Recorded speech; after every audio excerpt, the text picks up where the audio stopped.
नमस्कार विद्यार्थी मित्रांनो, सागर पाटील मॅथ्स आणि रिजनिंग क्लासेसमध्ये आपलं स्वागत आहे. तर बघा, आगामी येणाऱ्या 2025-26च्या तलाठी भरतीसाठी आपण 2023 मध्ये जी तलाठी भरती झाली होती त्याच्यामध्ये जे काही एकूण 57 पेपर झाले त्याची आपण सिरीज चालू केलेली.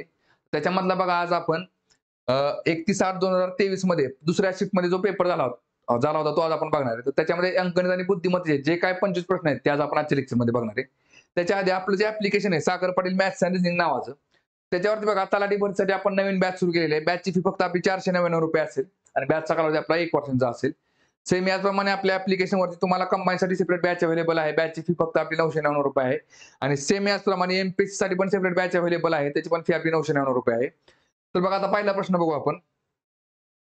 तर बघा सिलॉगिझम चॅप्टर वरती पहिला प्रश्न आहे. काय दिले बघा प्रश्नामध्ये, दिलेली विधाने आणि निष्कर्ष लक्षपूर्वक वाचा आणि विधानामध्ये दिलेली माहिती सामान्यपणे ज्ञात तथ्यांपेक्षा वेगळी असल्याचे आढळले तरी ते सत्य आहे असे गृहीत धरून दिलेल्या निष्कर्षांपैकी कोणता निष्कर्ष दिलेल्या विधानांची तर्कसंगत आहे हे ठरवा. ठीक आहे बघा, आता विधान काय दिलेत बघा ह्याच्यामध्ये. काही कागद घड्याळे आहेत, काही कागद घड्याळे आहेत बघा. काही कागद हे घड्याळे आहेत आणि पुढे काय दिले, काही धातू कागद आहेत. काही धातूचा काही भाग काय तर कागद आहे. याला काय म्हणतो आपण, स्टँडर्ड डायग्राम. ठीक आहे बघा. आता स्टँडर्ड डायग्राम वरून आपण काय करू शकतो, होकारार्थी निष्कर्ष आधी चेक करून घ्यायचे बघा. आता इथे काय दिसते बघा तुम्हाला, पहिला निष्कर्ष काही धातू घड्याळे असू शकतात. ठीक आहे, शक्यता आहे तात्पुरतं बाजूला ठेवा. आधी आपण खालचा निष्कर्ष चेक करून घेऊ 2 नंबरचा. सर्व कागद धातू आहेत बघा. सर्वच्या सर्व कागद धातू आहेत का, नाही. त्यामुळे हे काय झालं, चूक झालं. ठीक आहे बघा. बरं, आता याच्यामध्ये काय म्हटले बघा, पहिला निष्कर्ष काय म्हटले, काही धातू घड्याळे असू शकतात बघा. काही धातू घड्याळे असू शकतात का, आपल्याला बघा ह्याच्यामध्ये शक्यता चेक करायची. तुम्हाला शक्यता विचारली, बरोबर आहे का. आता बघा, काही बघा धातू आणि घड्याळांचा संबंध असू शकतो का शक्यतामध्ये, ते आपल्याला बघायचे. काय निघेल बघा ह्याच्यामध्ये बघा. काही कागद घड्याळे आहेत बघा. काही कागद बघा, इथे काय केलं आपण, घड्याळे आहेत आणि काय दिले, काही धातू कागद आहेत बघा. काही धातू कागद आहेत, मी असंही लिहू शकतो बघा. बघा, काही कागद घड्याळे आहेत आणि काही धातू कागद आहेत. म्हणजे डायग्राम मी अशी काढू शकतो बघा. ह्याच्यामध्ये बघा काय निघते तुम्हाला, काही धातू घड्याळे असू शकतात बघा. काही धातू घड्याळे असू शकतात किंवा असू शकतात बघा. शक्यतामध्ये विचारल्यामुळं ही शक्यता बरोबर आहे, लक्षात घ्या.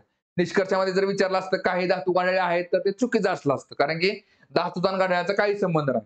पण शक्यतामध्ये आहे का, तर एका शक्यतामध्ये येते, त्याच्यामुळे हे काय ते बरोबर येते. म्हणजे आपलं उत्तर काय निघेल बघा, फक्त निष्कर्ष एक सत्य आहे, म्हणजे जो ऑप्शन नंबर 4. ठीक आहे, चला पुढचा क्वेश्चन बघू. बघा, टाइम डिस्टन्स स्पीड वरचा क्वेश्चन आहे. काय दिले बघा ह्याच्यामध्ये, एक कार एका तासासाठी 75 किलोमीटर पर आवर वेगाने आणि 1.5 तासासाठी p किलोमीटर पर आवर वेगाने धावते. तसेच तिचा सरासरी वेग 60 किलोमीटर पर आवर आहे. तर p चे मूल्य किलोमीटर पर आवर मध्ये शोधा. बघा आता लक्षात घ्या, मला सांगा, टोटल कारने बघा सुरुवातीचा 1 तास 75च्या स्पीडने कव्हर केलाय आणि दुसऱ्या 1.5 तासामध्ये तिचा स्पीड किती आहे, p किलोमीटर आहे. एकूण तिने किती तास प्रवास केला, तर बाबा पहिला 1 तास आणि नंतरचा 1.5 तास म्हणजे 2.5 तास प्रवास केला, बरोबर आहे का. म्हणजे 2.5 तास प्रवास केला आणि तिचा सरासरी वेग किती आहे बघा, वेळ गुणिले वेग केलं तर बरोबर काय निघतं, अंतर निघतं, बरोबर आहे का. बघा मग 2.5 तास गुणिले तुमचा सरासरी वेग किती आहे, 60 किलोमीटर आहे. टोटल तुम्ही अंतर किती पूर्ण होईल बघा तुमचं, 60 गुणिले जर तुम्ही 25 केलं तर 25 सक्क काय येते बघा, 150 येते, बरोबर. सॉरी, 25 सक्क 150. ठीक आहे, आणि तशा अपूर्णांकाच्या पुढे एक घर असं म्हणजे ते घर देऊन टाका, 150 किलोमीटर अंतर येते. तुम्ही बघा 150 किलोमीटर अंतर पूर्ण करायला तुम्हाला किती वेळ लागला, 2.5 तास वेळ लागला, बरोबर आहे का. आता विचारलं काय बघा, तर p चे मूल्य किती बघा. आता ह्याच्यामध्ये काय आहे, पहिलं जे 75 किलोमीटर अंतर आहे ते तुम्ही एका तासामध्ये पूर्ण केले, बरोबर आहे का.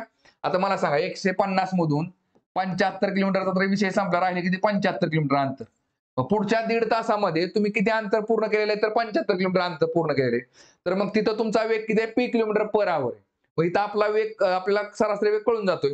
75 बघा, थोडक्यात काय, हे अंतर पूर्ण बघा, अंतर भागिले काय असतं, अंतर भागिले वेळ. तुम्हाला 75 किलोमीटरचं अंतर पूर्ण करायला किती वेळ लागला, तर बाबा 1.5 तास वेळ लागला, 1.5 तास. तुमचा मग ताशी वेग किती असेल, मग काय निघेल बघा, इकडं 15 बघा, इकडं बघा छेद 1.5 आहे ना, हे पूर्णांकात करून घ्या बघा. 75 वरती एक शून्य वाढवा आणि खाली इकडे 15 लिहून टाका आणि आता भाग घालवा बघा. 15 15 5 75 नंबर 1 शून्य म्हणजे 50 किलोमीटर पर आवर तुमचा नंतरच्या 1.5 तासामध्ये सरासरी वेग असेल. म्हणजेच ऑप्शन नंबर 4 असेल. ठीक आहे. चला पुढचा क्वेश्चन बघू आता. बघा शब्दजोडीवरचा प्रश्न आहे. काय दिले बघा. खालील 4 पैकी 3 शब्दजोड्यांमध्ये समान सहसंबंध आहे आणि त्यामुळे त्यांचा एक गट तयार होतो. त्या गटात न बसणारी शब्दजोडी कोणती आहे? बघा या शब्दांना अर्थपूर्ण मराठी शब्द मानले जावे आणि शब्दातील अक्षरे, व्यंजन, स्वर यांच्या संख्येच्या आधारे त्यांचे गट पाडले जाऊ नयेत. बघा आता द्राक्षाचा काय असतो? घड असतो. ठीक आहे चला. फुलांचा काय असतो? पुष्पगुच्छ असतो. हे पण बरोबर आहे. बघा फोटोचा काय असतो? अल्बम असतो. हे पण बरोबर आहे. बघा इथं लक्षात घ्या, एक पलंग म्हणजे फर्निचर, बरोबर आहे का? बघा पलंग हा फर्निचरचा एक भाग आहे. पण कसं आहे बघा, अनेक द्राक्षे एकत्र आली तर घड तयार होतोय. अनेक फुले एकत्र आली तर पुष्पगुच्छ तयार होते. अनेक फोटो एका ठिकाणी आले तर अल्बम तयार होते. पण अनेक पलंग एका ठिकाणी आले तर फर्निचर. फर्निचरमध्ये कसं असतं? पलंग असेल, खुर्ची असेल, कपाट असेल, बाकी सगळे सगळे एकत्र आल्यानंतर काय होतं? फर्निचर तयार होतं. त्यामुळे उत्तर काय निघेल बघा? वेगळं, ऑप्शन नंबर 3. ठीक आहे. चला पुढचा क्वेश्चन बघू आता. बघा सिरीज चॅप्टरचा क्वेश्चन आहे. काय दिले बघा. खालील संख्या मालिकेचा संदर्भ घ्या आणि त्या खालील प्रश्नाचे उत्तर द्या. सर्व संख्या या केवळ एक अंकी संख्या आहेत. या सगळ्या संख्या कशा आहेत बघा? सेपरेट सेपरेट एक अंकी संख्या आहेत. काय दिले बघा. यात अशा किती विषम संख्या आहेत बघा. यात अशा किती विषम संख्या आहेत की ज्यांपैकी प्रत्येकीच्या ताबडतोब आधी एक सम संख्या येते. प्रत्येकीच्या ताबडतोब आधी एक सम संख्या येते. संख्या आहे आणि ताबडतोब नंतर एक विषम संख्या देखील आहे आणि नंतर एक विषम संख्या देखील आहे. म्हणजेच काय बघा थोडक्यात सम विषम विषम असं आपल्याला बघायचं. ठीक आहे बघा. काय निघते बघा. सम विषम विषम इथं आहे बघा. चला परत सम विषम विषम सम सम सम विषम विषम इथे एक आहे. परत सम सम विषम विषम इथं पण एक आहे. ठीक आहे. म्हणजे बघा 215 इथं 657 आणि इथं 853 म्हणजे 3 ठिकाणी येते बघा सम विषम विषम. बरोबर आहे का? ताबडतोब आधी एक सम संख्या आणि ताबडतोब नंतर एक विषम संख्या देखील आहे. अशा किती संख्या आल्या बघा? ऑप्शन नंबर 3 येते. ठीक आहे. चला पुढचा क्वेश्चन बघू. बघा काय दिले बघा प्रश्नामध्ये. ज्या प्रकारे दिलेल्या संचातील अक्षर समूह संबंधित आहेत त्याच प्रकारे संबंधित अक्षर समूह असलेला संच निवडा. म्हणजे याच्यामध्ये जो सहसंबंध दाखवलाय ना तसाच सहसंबंध त्याच प्रकारे खालच्या पर्यायामध्ये असला पाहिजे. बघा काय दिसते बघा तुम्हाला ह्याच्यामध्ये एल एम ते एन बाजूला काढा. एन नंतर ओ बघा. L M N O P दिसते का बघा. L M N O P आणि पीच्या परत पुढे लगेच क्यू. ठीक आहे बघा. क्यूच्या परत पुढे बघा ओपी क्यू आर एस 2 घरं पुढे गेली एस निघते. बघा आता इथं एलच्या नंतर बघा आय जे बघा आय जे परत के बाजूला काढला के एल एम एमच्या नंतर लगेच एन पाहिजे होतं. इथं ह्याचा विषय संपला. ठीक आहे बघा. बघा एनच्या नंतर ओ एन ओ पी बाजूला काढा. परत क्यू आर बरोबर आहे आणि ओपी क्यू आर आरच्या नंतर लगेच एस पाहिजे होता. याचा पण विषय संपला कारण की पीच्या नंतर लगेच क्यू आहे. क्यूच्या पुढचा अल्फाबेट आहे. बघा क्यूच्या नंतर बघा बघा आता इथं ओपी क्यू आर क्यू नंतर आर एस बाजूला काढला. क्यू आर एस टी आणि यू यू नंतर लगेच व्ही आहे बघा यू व्ही आणि व्हीच्या पुढे बघा यू व्ही डब्ल्यू एक्स 2 घरं पुढे गेले की बरोबर काय निघते इकडं एक्स निघते.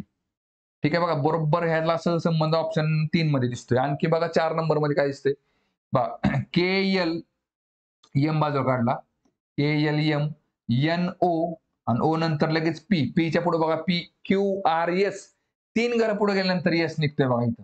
3 घरं पुढे गेल्यानंतर ना आपल्याला किती पाहिजे बघा 2 घरं पुढे गेल्यानंतर. ठीक आहे. ऑप्शन नंबर काय निघते 3 निघते. ठीक आहे. चला पुढचा क्वेश्चन बघू. बघा प्रॉफिट लॉस वरचा क्वेश्चन आहे. काय दिले बघा. एका व्यक्तीने प्रत्येकी 6,75,958 अशा किमतीत 2 घरांची विक्री केली. एकीकडे त्याला 16% नफा झाला तर दुसरीकडे त्याला 16% तोटा झाला. या संपूर्ण व्यवहारात त्याला किती नफा किंवा तोटा झाला? बघा आता ही तर रक्कम तुमची काही असू द्या. लक्षात घ्या. समान किमतीला जर तुम्ही 2 वस्तू विकल्या असतील समान किमतीला त्याच्यामध्ये एका वस्तूमध्ये समान प्रमाणामध्ये नफा जेवढ्या टक्क्याचा नफा झाला आहे त्याच ह्याच्यामध्ये दुसऱ्या वस्तूमध्ये तेवढ्याच टक्क्याचा जर तोटा झाला असेल त्याच्यामध्ये फक्त काय करायचं बघा. लक्षात घ्या. 16चा वर्ग बघा 16चा वर्ग छेद काय असतं इकडे 100 एवढंच उत्तर असतं. तो पण काय होतो बघा तोटा होतो. लक्षात घ्या. तोटा. म्हणजे बघा 16चा वर्ग किती झाला बघा 256. 256 छेद 100 म्हणजेच काय निघते बघा इकडं 2.56% काय होईल तुम्हाला इकडे तोटा होईल. 2.56% तोटा. म्हणजेच ऑप्शन नंबर 3. ठीक आहे.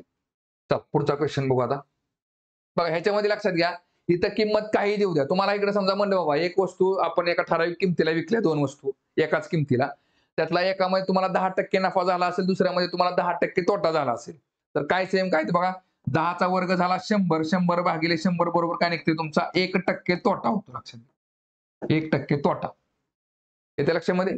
आणि नेहमी काय लक्षात ठेवायचं वर्ग भागिले 100 करायचं, काय जी काय आन्सर निघेल ते तोट्यामध्ये असतं. ठीक आहे. चला पुढचा क्वेश्चन बघू. बघा सिम्प्लिफिकेशनचा क्वेश्चन आहे. काय दिले बघा याच्यामध्ये. हा सरळ रूप दिले. येणारे मूल्य काढा. ठीक आहे बघा. आता वरती काय दिसतंय बघा तुम्हाला इकडं बघा 0.11 अधिक एक मिनिट 0. बघा 0.11चा वर्ग अधिक 0.06चा वर्ग अधिक 0.031चा वर्ग. ठीक आहे. आणि इकडे हे सेपरेट. बरं आता खाली छेदाला काय दिसतंय बघा तुम्हाला याच्यामध्ये. आता छेदामध्ये बघा जर आपण बघितलं खाली आतमध्ये. ठीक आहे बघा.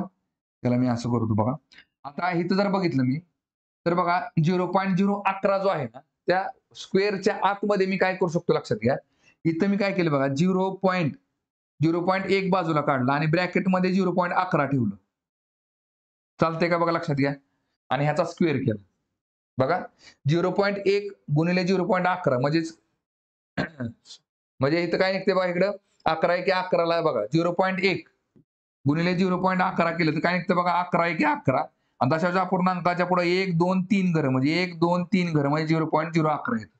0.011. ठीक आहे लक्षात घ्या. म्हणजे त्यात बघा हे जर कन्फ्युजन होत असेल कशाचं ब्रॅकेटचं तर बघा हे लक्षात घ्या. असं काय करायचं 0.11 ह्याला काय केलं मी 0.1 ने केलं. ठीक आहे बघा गुणला आणि त्याचं काय केलं मी ब्रॅकेट काढलं आणि ह्याला स्क्वेअर करून टाकलं. सेम बघा.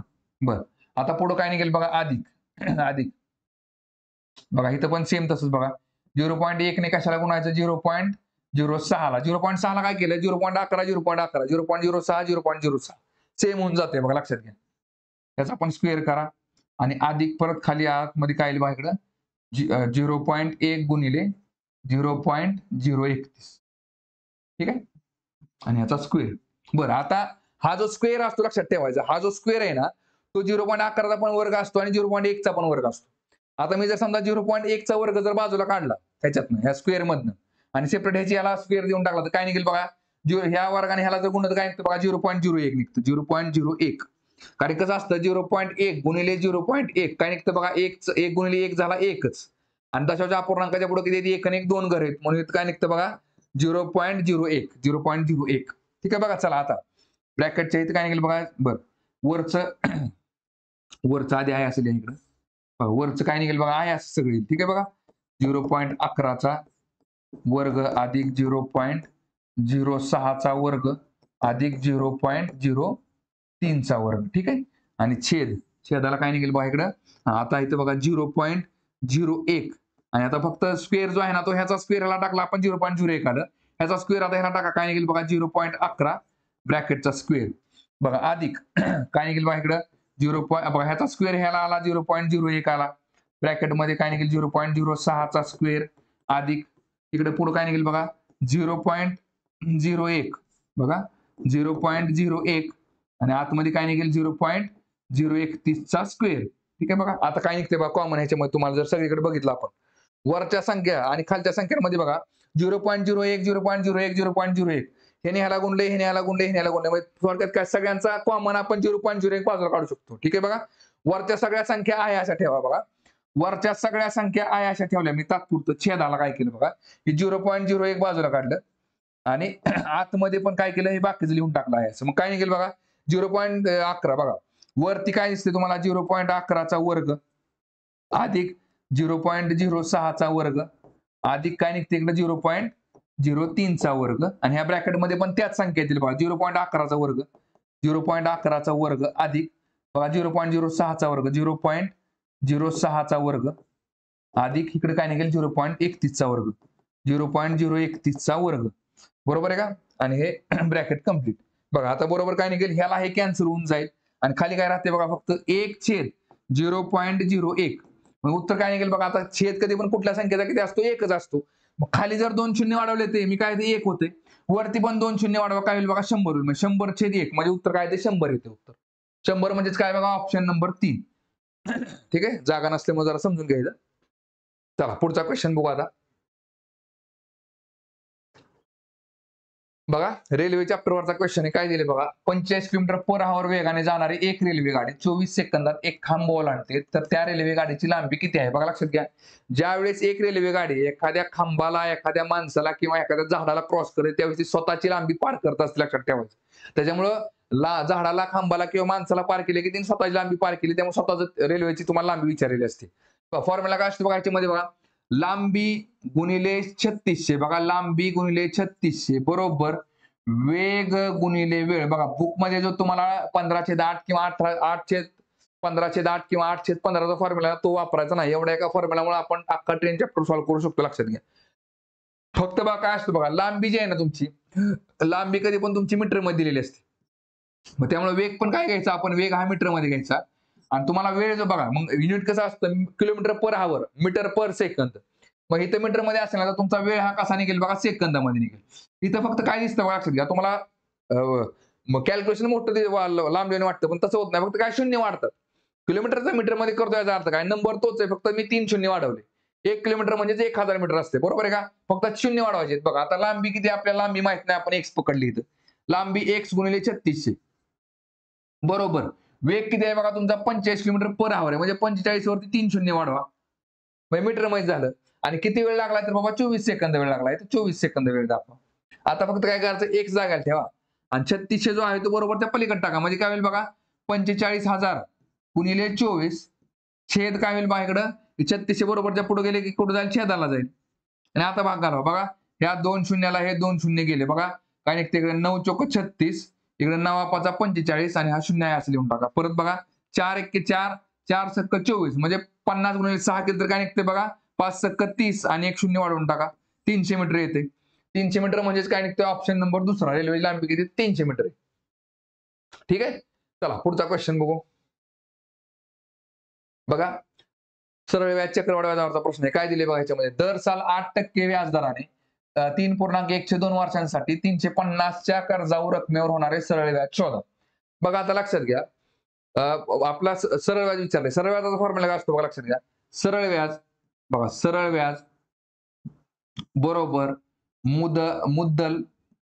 मुद्दल गुणिले मुदत गुणिले दर छेद 100 ठीक आहे बघा आता सरळ व्याज आपल्याला माहित नाही आपण एक्स पकडलं इज इक्वल टू मुद्दल किती आपली त्यांनी दिलेली तर 350 रुपये मुद्दल झाले 350 मुदत किती आहे बघा तर 3.5 वर्ष आहे बघा आता इथं हे 3.5 लिहिले तर चालतं किंवा अपूर्णांकामध्ये काय करावं लागेल मग बेत्रिक 6 अधिक 1 म्हणजे 7/2 वर्ष दोन्हीचा अर्थ एकच आहे ठीक आहे बघा आपण दशांश अपूर्णांकामध्ये घेऊ 3.5 करा इकडं 3.5 वर्षांसाठी गुणिले दर किती दिलाय बघा त्यांनी आपल्याला 8% दराने म्हणजे 8/100 करा ठीक आहे बघा बर आता काय निघेल बघा इथं भाग घालवा चला बघा काय निघेल बघा आता इथं बघा आता 350 बरं आधी पूर्णांकामध्ये करून घ्या बघा इकडचा शून्य इकडे टाकला तरी चालतो ठीक आहे बघा किंवा डायरेक्ट मी इकडे जर समजा 3.5चं 35 केलं तर इकडे काय करायचं बघा अंशाला 1 शून्य वाढवा तर छेदाला 1 शून्य वाढवा 100 वरती 1 शून्य वाढवा आणि आता भाग घालवा काय निघेल बघा इथं बघा ह्या शून्याला हा शून्य गेला बघा काय निघेल इकडं 5 दुने 10 5 7 35 ठीक आहे बघा चला परत 5 चोक 20 परत 5 7 35 परत 4 एक्के 4 4 दुने 8 काय निघेल इकडे 7 7 49 किंवा बघा 7 दुने 14 14 7 98 म्हणजे काय निघेल बघा 98 रुपये व्याज मिळेल तुम्हाला सरळ व्याज ऑप्शन नंबर 3 ठीक आहे चला पुढचा क्वेश्चन बघू बघा बोर्ड मासवरचा क्वेश्चन आहे काय दिले बघा याच्यामध्ये 18 भागिले बघा 18 भागिले ब्रॅकेटच्या आतमध्ये बघा इथं 18 दोन्ही काय निघेल बघा 36 36 अधिक 6 -5. ठीक आहे बघा. चला आता काय निघेल बघा इथं 18 भागिले ब्रॅकेटच्या आतमध्ये बघा 36 आणि 6 झाले 42. 42 मधनं 5 गेले राहिले किती 37. म्हणजे आपलं उत्तर काय निघेल बघा इथं 18 भागिले 37. ठीक आहे बघा. आता बघा इथं जर आपण बघितलं पर्यायामध्ये तर बघा मला सांगा आता 37 ने काय 18 ला घालून बसायची गरज आहे का नाही बघा लक्षात घ्या. 18 छेद जर 36 असतं बघा 36 18 दोन्ही 36 निघते बरोबर आहे का इथं? मग थोडक्यात काय 18 एक 18 18 दोन्ही 36 म्हणजे उत्तर किती आला तुमचं 0.5 आला असतं. बरोबर आहे का? मग लक्षात घ्या. 36च्या ऐवजी तुमचा छेद किती आहे बघा 37 आहे म्हणजे बघा म्हणजे मला सांगा 36च्या ऐवजी 37 ने वाढवलं 37 ने भागलं तुमचा भाग जो आहे ना तो काय होणार आहे बघा छेद मोठा केला की उत्तर कमी होत जाणार आहे. बरोबर आहे का? छेद मोठा केला की उत्तर कमी होत जाईल. म्हणजे बघा 36च्या ऐवजी 37 केलं तर 0.5 पेक्षा कमी उत्तर निघेल. 0.4 समथिंग निघेल. बरोबर आहे का? म्हणजे बघा 0.4 समथिंग असणं उत्तर एकच आहे म्हणजे ऑप्शन नंबर 4 3 नंबर येते बघा. साधं लॉजिक वरून उत्तर सॉल्व्ह करायचं येते बघा. 18 जर 36 असेल तर 0.5 उत्तर निघते. पण 18 छेद 37 असल्यामुळे उत्तर काय निघेल 0.4864 म्हणजे 0.5 पेक्षा कमी. एकच पर्याय त्याच्यामुळे ऑप्शन नंबर 3. ठीक आहे. चला पुढचा क्वेश्चन बघू. बघा सिरीज चॅप्टरचा क्वेश्चन आहे काय दिले बघा याच्यामध्ये खालील मालिकेत प्रश्नचिन्हाच्या जागी येईल अशी संख्या दिलेल्या पर्यायातून निवडा. बघा 20 21 20 21 29 56 120 आणि x बघा 20 आणि 21 मध्ये अधिक 1 चा फरक आहे. 1 आणि 29 मध्ये अधिक 8 चा फरक आहे. 29 आणि 28 मध्ये बघा 27 चा फरक आहे. 56 आणि 120 मध्ये 64 चा फरक आहे. म्हणजे इथं काय दिसतंय बघा आपल्याला हे हा झाला 1 चा घन, हा झाला 2 चा घन, 27 मध्ये 3 चा घन, 64 मध्ये 4 चा घन. मग आता इथं काय निघेल बघा तर 5 चा घन. 5 चा घन किती असतो बघा 125. म्हणजे 120 अधिक 125 किती झाले बघा 100 आणि 100 200 245 उत्तर येते. म्हणजे ऑप्शन नंबर 2. ठीक आहे. चला पुढचा क्वेश्चन बघू. बघा सहसंबंधावरचा प्रश्न आहे काय दिले बघा ज्या प्रकारे दिलेल्या संचातील अक्षर समूह संबंधित आहेत त्याच प्रकारे संबंधित अक्षर समूह असलेला संच निवडा. बघा इथं जो सहसंबंध आहे ना त्याच प्रकारचा सहसंबंध इथं दाखवला आला पाहिजे आपल्याला. ठीक आहे बघा काय निघते बघा याच्यामध्ये जेच्या पुढं जी बघा बघा जे ज्याच्या आहे जे जी जी ABCD हा जे काय निघते बघा याच्या EFG DE DEFGHIJ ठीक आहे बघा जी काय निघते बघा याच्यामध्ये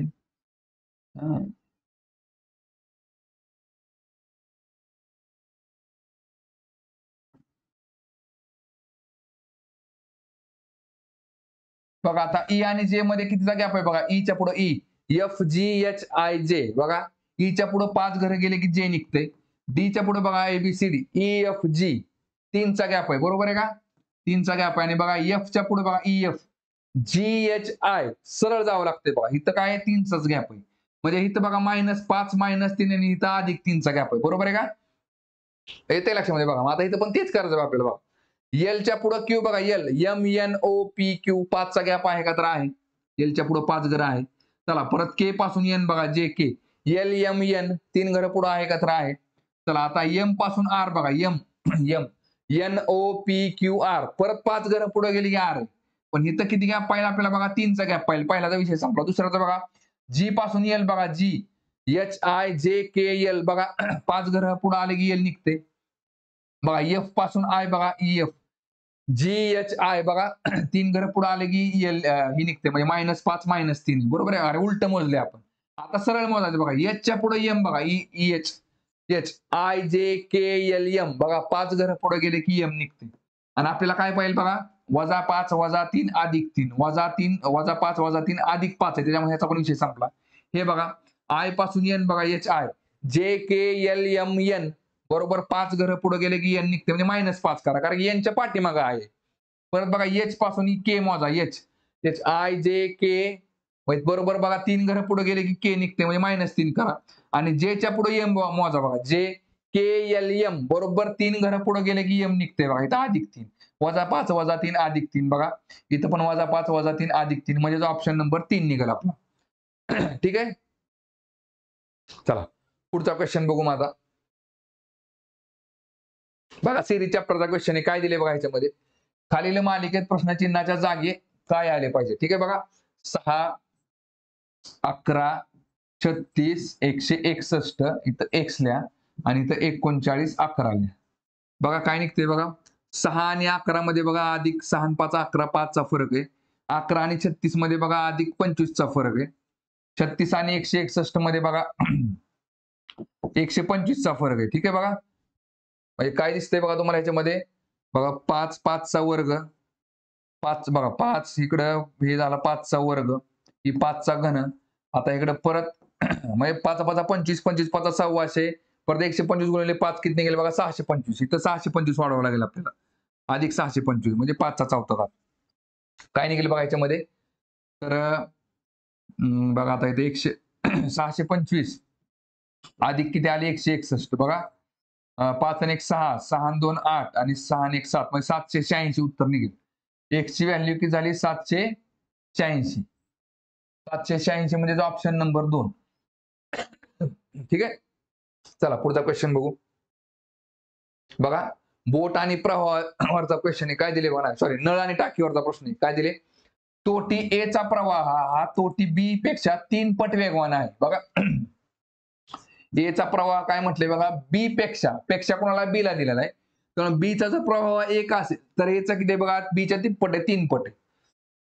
ठीक आहे बघा, दोन्ही तोट्या मिळून 36 मिनिटात एक टाकी भरतात. बघा आता समजा आपण की बाबा बी हा 1 लिटर पाणी टाकतोय आणि ए हा तुम्हाला इकडे 3 लिटर पाणी टाकतोय, किती एका मिनिटामध्ये, बरोबर आहे का.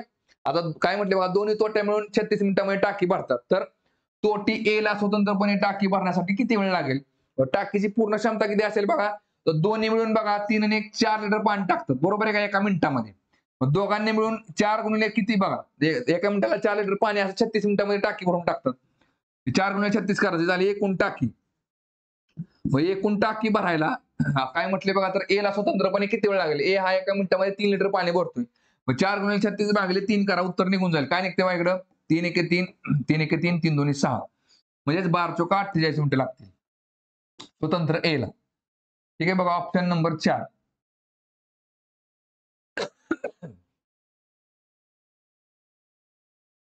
चला पुढचा क्वेश्चन बघू आता. बघा सरळ व्याज चक्रवाढावरती प्रश्न आहे. काय दिले बघा प्रश्नामध्ये, वार्षिक 7.5% दराने 20,000 रुपयाची रक्कम 1 वर्ष 4 महिन्यांसाठी गुंतवल्यावर वार्षिक गणनेनुसार देण्यात आलेले चक्रवाढ व्याज किती आहे. ठीक आहे बघा, आता लक्षात घ्या व्याजाचा दर 7.5 आहे. आपण व्याज गोळा करतोय वार्षिक गणनेनुसारच आहे. फक्त व्याज जे गोळा केले ते किती 1 वर्ष आणि 4 महिन्यांसाठी. ठीक आहे बघा, मग इथं फॉर्म्युला कसा असेल बघा, बघा 20,000 गुणिले पहिल्या वर्षी आपण किती गोळा करतोय 7.5, म्हणजे 100 गुणिले 100 अधिक 7.5 किती झाले बघा 107.5. 107.5 छेद 100 हा फॉर्म्युला काय असतो बघा, मुद्दल प्लस व्याज. येते लक्षामध्ये, कारण की इथं 100% जास्त आकडा दिसतो, बरोबर आहे का. आपण 107% म्हणजे याचा अर्थ काय, मुद्दल प्लस व्याजचा फॉर्म्युला असतो. परत गुणिले बघा पहिल्या वर्षी आपण 7.5% व्याज गोळा केला. आता दुसऱ्या वर्षी कसं असते बघा, 4 महिन्याचा व्याज गोळा करायचा आपल्याला. मग कसं आहे बघा, आता 4 1 4, 4 2 8, 4 3 12, एका वर्षामध्ये 4 महिन्याचे 3 कप्पे होतात, बरोबर आहे का. सेम तसं व्याजदराचे पण 3 कप्पे करा. इथं काय निघेल बघा 2.5%, इथं 2.5% आणि इथं 2.5%, बरोबर. 4 महिन्याला व्याज किती निघेल बघा, आता 2.5% निघेल. मग इथं काय निघेल बघा 102.5, 102.5 छेद 100, म्हणजेच काय 100 अधिक 2.5 म्हणजेच 102.5 छेद 100. बघा आता इथं काय निघेल बघा, आणि ह्याच्यामधनं बघा मायनस परत तुम्ही 20,000 केलं, मुद्दल प्लस व्याज मधनं मुद्दल वाजा केले की बरोबर व्याज राहते शिल्लक. ठीक आहे, बरं आता ह्याचं कॅल्क्युलेशन करा. काय निघते बघा ह्याच्यामध्ये, दशांश अपूर्णांकाचा आधी पूर्णांकामध्ये करून घ्या. काय करायचंय, इकडचे 1 0 इथं 1 0 इथं टाकला तरी चालतं, किंवा इथं वर 1 0 वाढवा खाली 1 0 वाढवा, म्हणजे सगळं अपूर्णांकामध्ये होऊन जाईल. बघा सगळं अपूर्णांकामध्ये करून घेऊ आपण. 20,000 गुणिले बघा 1075 छेद, आता बघा वरती 1 0 वाढवला खाली 1 0 वाढवा 1000 करा. बघा इथं परत 1025 करा छेद, बघा वरती 1 0 वाढवला की खाली पण 1 0 वाढवा आणि आता भाग घालवा. बघा काय निघेल इकडं, चला ह्या 2 शून्याला हे 2 शून्य गेले, बघा परत ह्या 2 शून्याला हे 2 शून्य गेले. ठीक आहे, बघा काय निघेल इकडे आता 25 चोक 100, बघा 25 चोक 100, 25 त्रिक 75, ठीक आहे. काय निघेल इकडे मग बे एक बे, बे दोन्ही 4. ठीक आहे बघा. बर, आता हे असं ठेवू आणि परत आपण हे करू. 1025 करा. 1025 गुणिले 43 करा. काय निघते बघा 3 5 15, 3 2 6 आणि 1 7, 0 आहे असा परत 3 1 3, परत बघा 4 5 20, 4 2 8 आणि 2 10, चला एक परत 4 0 0 81 1 आणि 4 1 4. काय निघाले बघा 5 7 0 4 आणि 4 म्हणजे 44,075 भागिले 2. काय निघते बघा इकडं 44,075 भागिले 2 आणि वजा इकडे 20,000. बघा काय निघतंय 2 ने भाग घालवायचं. बे एक बे, बे दोन्ही 4, बे दोन्ही 4, परत इकडे बे त्रिक 6 आणि 1 7, बे साती 14 आणि 1 15, परत बे पंचे 10. बघा 22,037.5 मधनं 20,000 वजा करा. काय निघेल बघा इकडं 2,037.5. 2,037.5 दिसतंय का ह्याच्यामध्ये? नाही. बघा ह्याच्यामध्ये काय झाले, उत्तर आले आपलं 2,037.5. हे झालं व्याज आणि पर्यायामध्ये न दिल्यामुळे याचं उत्तर काय होते कॅन्सल होऊन जाते. तर पर्यायामध्ये तसा पर्याय त्यांनी दिलेला नाही. ठीक आहे. चला पुढचा क्वेश्चन बघू. बघा नफा तोटावरचा क्वेश्चन आहे. काय दिले बघा, एक पुस्तक 115.20 रुपयाला विकून एका व्यक्तीला 10% तोटा होतो. 5% नफा मिळवण्यासाठी त्याने ते किती किमतीला विकले पाहिजे. बघा आता नफा आणि तोट्यामध्ये कसं असतं लक्षात घ्या. नफा कधी कसा असतो बघा, खरेदी किंमत. बघा खरेदी सुरुवातीला काय झालं, तुम्हाला तोटा झालाय बरोबर आहे का. खरेदी किंमत वजा तोटा, खरेदी किंमत वजा तोटा बरोबर काय असते, तुमची विक्री किंमत असते बरोबर आहे का. बघा समजा 100 आणि कधी पण बघा खरेदी किंमत आपण 100% पकडतो. 100% जर खरेदी किंमत असेल, तोटा झालाय तुम्हाला 10%, तर विक्री किंमत किती असेल तुमची बघा 90% असेल.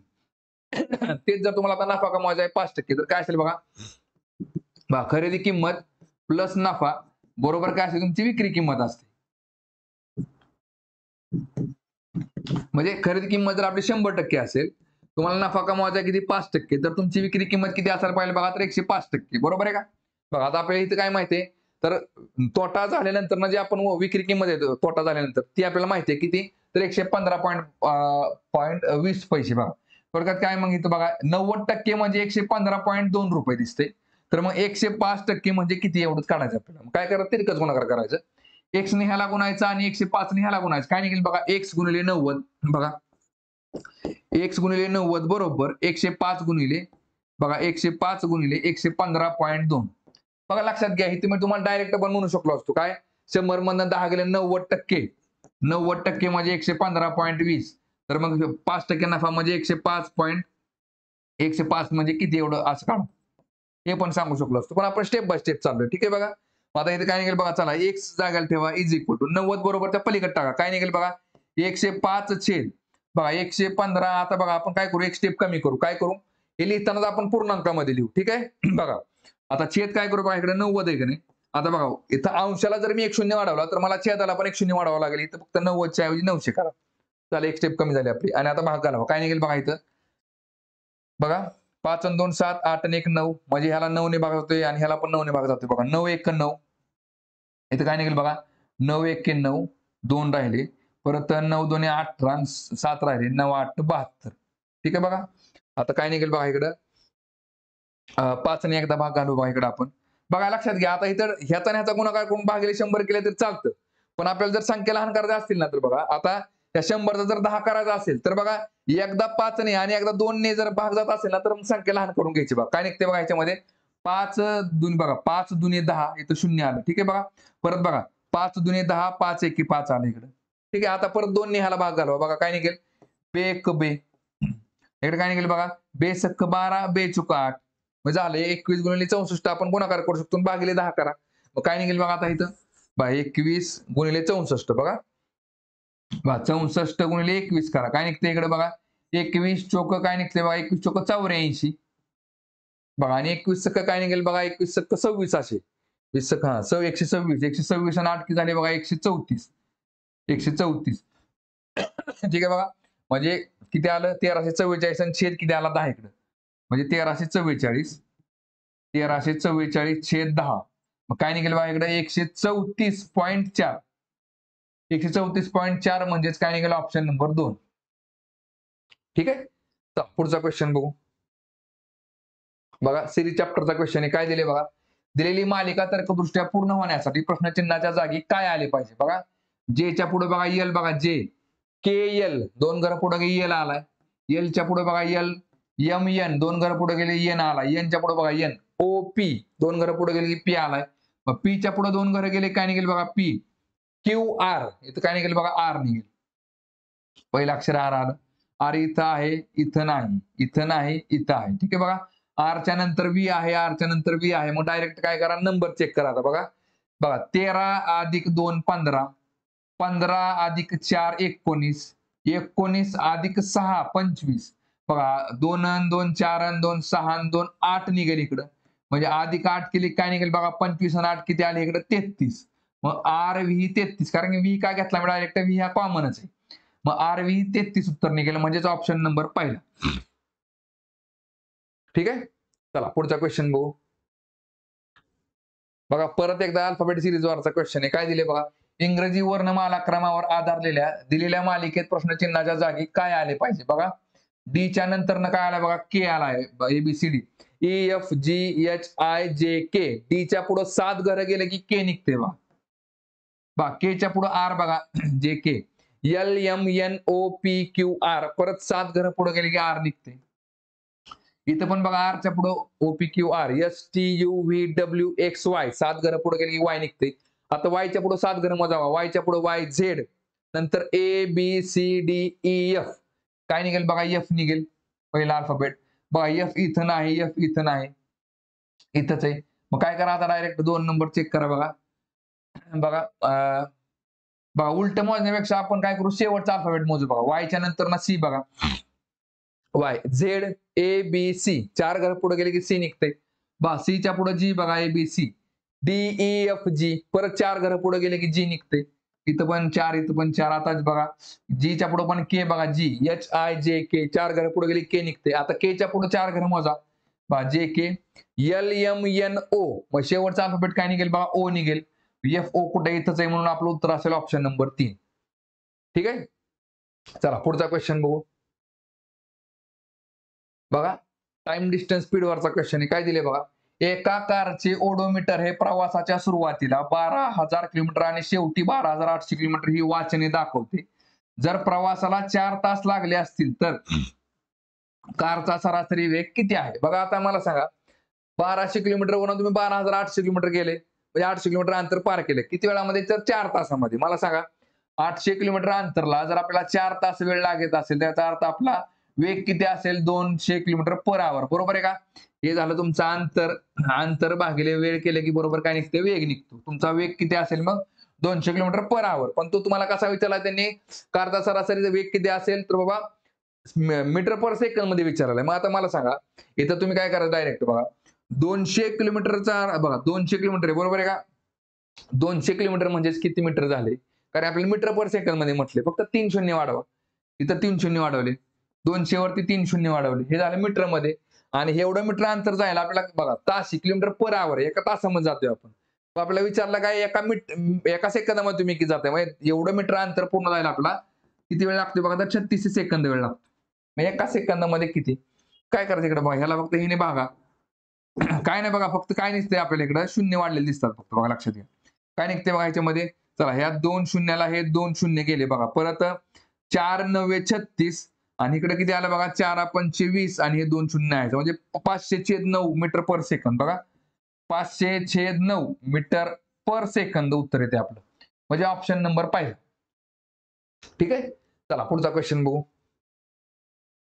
बघा टाइम अँड वर्क वरचा क्वेश्चन आहे. काय दिले बघा, ए हा एक कामाला 4 दिवसात पूर्ण करतो आणि बी ते 6 दिवसात पूर्ण करतो. ते काम दोघांनी मिळून केल्यास त्याला पूर्ण करण्यासाठी किती वेळ लागेल. बघा काय नाही, साधा सर सिंपल प्रश्न आहे. बघा बघा ए हा एक काम किती दिवसामध्ये पूर्ण करतोय बघा, तर 4 दिवसामध्ये पूर्ण करतोय, आणि बी हा तेच काम 6 दिवसामध्ये पूर्ण करतोय, बरोबर आहे का. बघा इथं डायरेक्ट तुम्ही काय करू शकतो बघा फॉर्म्युला, जर म्हणजे बघा सेपरेट सेपरेट एचं काम दिले, सेपरेट बीचं काम दिले, आणि दोघांनी मिळून जर काम विचारलं असेल ना, तर इथं आपण काय करू शकतो बघा A into B divide by A plus B. म्हणजे बघा ए म्हणजे किती आहे बघा 4 आहे, बी म्हणजे किती आहे 6 आहे, डिवाइड बाय 4+6, 4+6 म्हणजे किती येते बघा, 6×24, 24 छेद किती आलं बघा, सॉरी 4+6 किती झाले इकडं, 24/10 म्हणजे किती आलं बघा इकडं. जर बरं आपल्याला इथे कसं दिले बघा, त्यांनी दशांश अपूर्णांकामध्ये उत्तर देता पूर्णांक अपूर्णांकामध्ये दिले, म्हणजेच काय बघा, 4 बघा इकडे किती येते, बे बे बे दोन्ही 4 आणि बे पंचे 10 म्हणजे 12/5, 12/5 म्हणजेच काय, 5 दुनी 10 अधिक 2 12 म्हणजे 2.2/5 दिवसामध्ये काम पूर्ण होईल. बरं हे झालं बघा फॉर्म्युलानुसार. आणि इकडे आपल्या एलसीएम मेथडने कसं असतं बघा, लक्षात घ्या. समजा आता बघा 4 आणि 6 चा लसावी किती आला बघा, 12. याचा अर्थ आपण काय केलं, एकूण काम जे आहे ते किती पकडलं आपण, तर 12 रुपयाचं काम पकडलं. म्हणजे 12 रुपयाचं काम हा ए जर 4 दिवसामध्ये पूर्ण करत असेल तर त्याला दिवसाला किती पेमेंट मिळेल, 3 रुपये. आणि बीला किती मिळेल तर 2 रुपये. म्हणजे 3 आणि 2 5 रुपये मिळतील एका दिवसामध्ये दोघांना मिळून पैसे मिळतील. ठीक आहे. कारण दोघं मिळून बघा, जर दोघं मिळून दिवसाला 5 रुपये कमवत असतील, आता 12 रुपयाचं काम असेल तर काय निघेल बाईकडं, 12/5. काय निघेल बाईकडं, 5 दुनी 10 अधिक 2 12 म्हणजे 2.2/5 दिवस लागतील किंवा 2.4 दिवस. उत्तर काय निघेल आपलं, ऑप्शन नंबर दुसरा. ठीक आहे. चला पुढचा क्वेश्चन बघू. बघा बॉड मासवरचा क्वेश्चन आहे, काय दिले बघा याच्यामध्ये. जर ए म्हणजे प्लस, बी म्हणजे वजा, सी म्हणजे गुणिले आणि डी म्हणजे भागिले असेल तर खालील समीकरणात प्रश्नचिन्हाच्या जागी काय येईल. बघा या टाईपचे प्रश्न असतात ना, तर हे बघा कोडिंग डिकोडिंग मध्ये येतात. म्हणजे कशामुळे, कारण की जागा बदललेत ना, आपण प्लसचा मायनस झाला, सॉरी मायनसचा गुणिले झालाय, गुणिलेचा भागिले झालाय. पण एकदा ते व्हॅल्यू पुट केल्यानंतर ना आपल्याला मग जे इक्वेशन जे आपण सॉल्व्ह करतो ना, ते मग बॉड मासच्या पद्धतीने सॉल्व्ह करावं लागतात. ठीक आहे बघा. चला मग इथं काय निघेल बघा, आधी लिहून घ्या. 7 9 21 बघा 3 आणि 4. ठीक आहे बघा. चला सी म्हणजे काय दिले बघा त्यांनी, सी म्हणजे गुणिले, सी म्हणजे गुणिले, इथं गुणिले लिहून टाका. परत बघा बी आहे, बी म्हणजेच काय, बी म्हणजे वजा, इथं वजा लिहून टाका. चला परत डी दिलाय, डी म्हणजे काय दिले, भागिले, इथं भागिले लिहा. परत काय दिले बघा ए, ए म्हणजे अधिक, इथं अधिक लिहून टाका. आणि आता काय करा, ब्रॅकेट देऊन टाका. काय निघते बघा, इथे एक ब्रॅकेट बसेल आणि इथे एक ब्रॅकेट बसेल. ठीक आहे बघा. चला 7 गुणिले 9 झाले 9 असं तर 63. 63 वजा बघा 21 भागिले जर 3 केलं तर 3 असं ते 21 येते, इकडे 7 येते आणि अधिक 4. चला मग काय निघेल बघा, 63 मधनं 7 गेले, काय राहते बघा खाली इकडं 56 राहते. बरोबर आहे का. 56 बघा, 56 अधिक 4 बरोबर काय निघते मग, 56 आणि 4 झाले 60. उत्तर किती येते, 60 येते. 60 म्हणजेच ऑप्शन नंबर 3. ठीक आहे. चला पुढचा क्वेश्चन बघू. बघा परत सिलॉगिझम चॅप्टरचा क्वेश्चन आहे. काय दिले बघा ह्याच्यामध्ये, दिलेली विधाने आणि निष्कर्ष लक्षपूर्वक वाचा. विधानामध्ये दिलेली माहिती सामान्यपणे ज्ञात तथ्यांपेक्षा वेगळी असल्याचे आढळले तरी ती सत्य आहे असे गृहीत धरून दिलेल्या निष्कर्षांपैकी कोणता निष्कर्ष दिलेल्या विधानाची तर्कसंगत आहे किंवा आहेत ते ठरवा. पहा विधाने काय दिली, सर्व ससे कावळे आहेत. बघा सर्व ससे सर्व ससे कावळे आहेत. पुढे काय दिले, काही बदके कावळे आहेत. बघा काही बदके कावळे आहेत. आता बघा ही झाली आपली स्टँडर्ड डायग्राम. ठीक आहे बघा, स्टँडर्ड डायग्राम झाली. आता ह्याच्यावरून सुरुवातीला काय करायचं, होकारार्थी निष्कर्ष चेक करून घ्यायचे. होकारार्थी निष्कर्षाला एवढी एक डायग्राम पुरेशी असते. बघा होकारार्थी निष्कर्ष म्हणजे कुठला झाला, दुसरा. सर्व कावळे बदके आहेत. बघा सर्व कावळे बदके आहेत का नाही, त्यामुळे ह्याचा विषय संपला. आता पहिलं काय दिले बघा, काही ससे बदके असू शकतात. शक्यतामध्ये जरी आली येत असेल तर ते बरोबर असतं, कारण तुम्हाला शक्यता विचारली इथं. ठीक आहे बघा. काय दिले बघा, काही ससे बदके असू शकतात. बघा काही ससे बदके असू शकतात. बघा पहिल्या डायग्राम मध्ये जर बघितलं आपण तर बदकाचा आणि सशाचा काही संबंध नाही. कशामध्ये, स्टँडर्ड डायग्राम मध्ये. पण बघा लक्षात घ्या, इथे एक रेष मारा, तात्पुरती इथे एक रेष मारा. ह्या दोघांचा आपण संबंध दाखवू शकतो का तेवढं चेक करायचं. बघा काय दिसते, काही ससे, सर्व ससे कावळे आहेत. बघा सर्व ससे काय दिसते बघा तुम्हाला इकडे, कावळे आहेत. ठीक आहे बघा. आणि काही बदके कावळे आहेत. बघा काही बदके, मी असंही करू शकतो, बदकाचा काही भाग मला कावळ्याच्या आतमध्ये दाखवायचा, मग मी तो कुठेही दाखवू शकतो. काही बदके कावळे आहेत का, तर मी दाखवलं. चला आता काय दिले बघा, काही ससे बदके असू शकतात. बघा सस्याचा काही भाग बदके असू शकतो का, तर असू शकतो. एका शक्यतामध्ये बसते. एका जर शक्यतामध्ये शक्यता विचारली ना तुम्हाला, आहे का, तर आहे. पहिलं काय ते बघा बरोबर आहे. हा तिथे जर तुम्हाला म्हटलं असतं की काही ससे बदके आहेत, जर निष्कर्ष म्हटलं असतं बघा काही ससे बदके आहेत, तर मग ते चूक असलं असतं. पण काही ससे बदके असू शकतात, शक्यतामध्ये आहे का, तर आहे. ठीक आहे बघा. मग काय निघते इकडे, ऑप्शन नंबर पहिला बरोबर येते. म्हणजे इथं काय निघेल बघा, निष्कर्ष फक्त निष्कर्ष एक सत्य आहे, म्हणजेच ऑप्शन नंबर 2. ठीक आहे. चला पुढचा क्वेश्चन बघू. बघा आता सिम्प्लिफिकेशनचा क्वेश्चन आहे. काय दिसते बघा तुम्हाला ह्याच्यामध्ये? बघा हा -2/5. बघा आता समजा आपण सुरुवातीला हे ह्याला गुणलं तर काय निघेल बघा? 2 गुणिले 2 किती झाले बघा? 4. बेदुने 4/5 होईल आणि मायनस मायनस प्लस झालं म्हणजे प्लस 4/5 आलं. ठीक आहे बघा. आता गुणिले इकडे काय निघेल बघा? 4 चोक 16 आणि एकदाच वजा असल्यामुळे वजा लिहा, वजा 16/5 आले. ठीक आहे बघा. हे ह्याला गुणलं हे ह्याला गुणलं. ठीक आहे. आता काय निघेल बघा परत? 16 चोक 64 आणि वजा 64 आणि खाली छेदाला 5 5 25 म्हणजे वजा 64/25. 64/25 म्हणजे ऑप्शन नंबर 3. ठीक आहे. वजाचं चिन्ह जर 4 वेळा आला असतं तर मग प्लस आला असतं. म्हणजे सम वेळा आलं वजा चिन्ह की काय होतं? प्लस होते. मायनस मायनस प्लस आणि विषम वेळा आले की मग मायनस होऊन जाते. ठीक आहे. चला पुढचा क्वेश्चन बघू. बघा सिरीज चॅप्टरचा क्वेश्चन आहे. काय दिले बघा? दिलेली मालिका पूर्ण होण्यासाठी प्रश्नचिन्हाच्या जागी काय आले पाहिजे? ठीक आहे बघा. चला बघा बीच्या पुढे जी बघा A B C D E F G 5 घरं पुढे गेले की जी निघते बघा. परत जीच्या पुढे येईल बघा जी H I J K L परत 5 घरं पुढे गेले की एल निघते. एलच्या पुढे बघा L M N O P Q परत 5 घरं पुढे गेले की क्यू निघते. ठीक आहे बघा. चला आता क्यू आता क्यूच्या पुढे 5 घरं मोजा बघा. O P Q R S T U V इथं व्ही निघते बघा. मग आता मला सांगा व्ही इथं आहे व्ही इथं आहे. ठीक आहे बघा. आता 2 नंबरला एक्स आहे 2 नंबरला एक्स आहे. मग मधला अल्फाबेट चेक करत बसायची गरज नाही. आता डायरेक्ट नंबर चेक करा बघा. 17 + 1 18 18 + 3 21 21 + 5 26 बघा 1 1 3 5 7 26 + 7 होईल इकडे. मग 26 आणि 7 काय निघेल बघा? 7 आणि 6 13 म्हणजे 33 म्हणजे VX 33 असेल. VX 33 option number 4. ठीक आहे. चला पुढचा क्वेश्चन बघू. बघा काय दिले बघा प्रश्नामध्ये? वर्णक्रमानुसार खालील 4 अक्षर समूहांपैकी 3 अक्षर समूह एका विशिष्ट प्रकारे समान आहेत आणि अशा तऱ्हेने एक गट तयार करतात. त्या गटाशी संबंधित नसलेला पर्याय निवडा. म्हणजे थोडक्यात काय?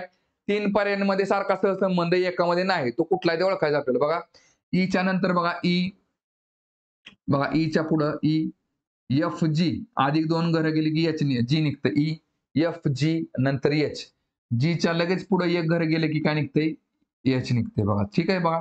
चला आता जी आणि एच मध्ये बघा G A B C D E F G H बघा. जीच्या परत पुढे एकच घर गेले की एच आलंय आणि एच आणि जे मध्ये बघा एच आय जे 2 घर पुढे गेले की जे निघाले. म्हणजे बघा आता ह्या दोन्ही पैकी जे एक कुठला तरी चुकीचा आपल्याला कळून जाईल बघा आता लगेच.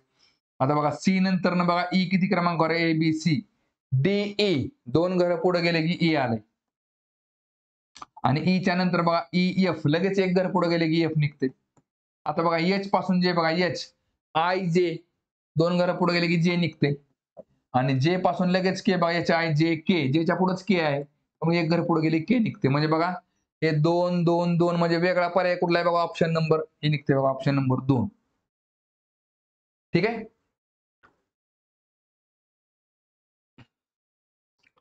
तर बघा थांबू आता आपण या ठिकाणी.